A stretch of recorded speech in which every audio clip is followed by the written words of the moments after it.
ప్రస్తుతం అంతా ఒక కౌన్సిలర్ కూడా ఉన్నారు. చెప్పండి, ఇవాళ ఆడవాళ్ళ కౌన్సిలర్ అంతా కూడా ప్రాణభయంతో పరుగులు పెట్టిన పరిస్థితులు అయితే ఉన్నాయి. తునిలో ఎప్పుడైనా ఇలాంటి రాజకీయం ఉందా? ఎలాంటి పరిస్థితులు ఇక్కడ కనిపిస్తున్నాయి? నమస్తే అండి. నేను ఇక్కడే పుట్టి పెరిగాను సార్. నా వయసు 34 అండి. 34 ఏళ్ళుగా నేను 2-3 పార్టీలు చూశాను. ఏ రోజు కూడా వాళ్ళు కూడా గతంలో 2014-19 అధికారులు ఉన్నారు, కానీ మరి ఇంత దారుణమైన పరిపాలన మాత్రం అప్పుడు చూడలేదు సార్ మేము. మరి ఎందుకు ఈరోజు వాళ్ళు పిచ్చికి మీద బ్రహ్మాస్త్రాలు మాలని చిన్న బతుకులు సార్ మావి. మేము చాలా చిన్న వయసులు మా వయసులో అతనంత అనుభవం లేదు మా వయసు, కానీ మాలాంటి బతుకుల మీద వాళ్ళు ప్రతాపం చూపెడుతున్నారంటే మేము ఏం చేయాలి సార్? ఎలా ఎక్కడికి పోవాలి సార్? నా తల్లి ఎక్కడుందో తెలియదు, నా బిడ్డలు ఎక్కడున్నారో తెలియదు. చిన్నపిల్లలు సార్, 3 సంవత్సరాల బాబు, 5 సంవత్సరాల పాప అండి. వాళ్ళని ఇప్పుడు విడిచి ఉండలేదు.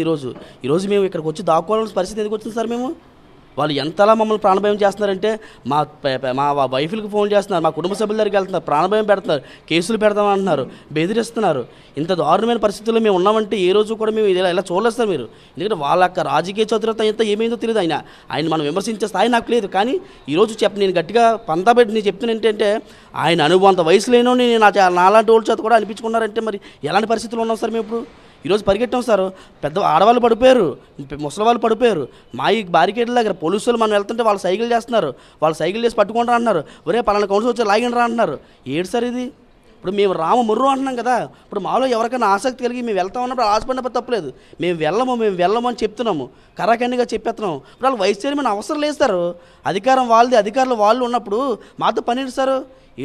వాళ్ళు టార్గెట్లు రీచ్ అవ్వాలనుకుంటే టార్గెట్ల కోసం మాలాంటి బతుకులు మాత్రం కొట్టదు సార్. చిన్న బ్రతుకులు, మాలాంటి బ్రతుకులు కొట్టద్దని మరొకసారి మా నియోజకవర్గ ఎమ్మెల్యే గారికి, మాజీ మంత్రివర్యులు యనమల రామకృష్ణ గారికి మేము వేడుకుంటూ చెప్పుకుంటున్నాం సార్.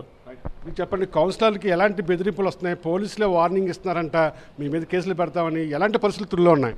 చాలా ఘోరం సార్ ఇది. పోలీసులు కాదండి, తెలుగుదేశం నాయకులే పోలీసులు కూడా. అది తెలుగుదేశం కండువాలు వేసుకొని పోలీసు చేస్తుంది. ప్రతి పోలీస్ స్టేషన్ కూడా తెలుగుదేశం కార్యాలయంలా ఉంది. మాకు ఇళ్ళలో పంపిస్తున్నారు. ఎక్కడ ఉన్నాడు మీ ఆయన, ఎక్కడ ఉన్నాడు?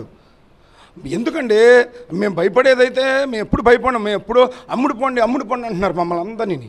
మేము ఎప్పుడో జగన్ అభిమానానికి, దాడిశెట్టి రాజా అభిమానానికి అమ్ముడిపోయాం. వాళ్ళ అభిమానానికి అమ్ముడిపోయాం. మీరు డబ్బులతో దాంతో మా మానసికంగా క్షోభించి చిన్న పిల్లల రాత్రుళ్ళు ఎక్కడైనా మేము షెల్టర్ కోసం, అమ్మ మన ఇంటి దగ్గర పోలీసులు వస్తున్నారని మేడం గారు ఇంటికి వస్తే నైటీలతో లేడీస్ బయలుదేరవలసి ఉంటుంది. ఈరోజు ఆ అమ్మాయి వాళ్ళ ఆయన క్యాంపులో ఉన్నాడు. అన్నయ్య చెల్లికి ఎలా ఉందని, ఆ చెల్లి పడిపోయిందంట, ప్రెగ్నెన్సీ ఆవిడ. నాకు ఒక్క చెల్లెలు ఉన్నారు, అందరికీ ఉన్నారు. అంత ఘోరమా? కొట్టండి అయ్యా బాబు, భయపడడానికి ఏం లేదు. మేము దాడిశెట్టి రాజా గారికి, జగన్ గారికి ఓటేస్తాం. మా నాయకులందరినీ హౌస్ అరెస్ట్ చేశారు. చలో తునికి ఎక్కడ పడితే అక్కడ హౌస్ అరెస్ట్ చేసి అడ్డుకొని మొత్తం కొన్ని వేల మంది ఈ మున్సిపాలిటీ ప్రాంగణం చైర్పర్సన్ గారి ఇంటి చుట్టూ కాపు కాచుకొని 2-3 కిడ్నాప్ చేసి నెగ్గించుకుందాం అనుకుంటున్నారు. ఎప్పుడు జరగదు.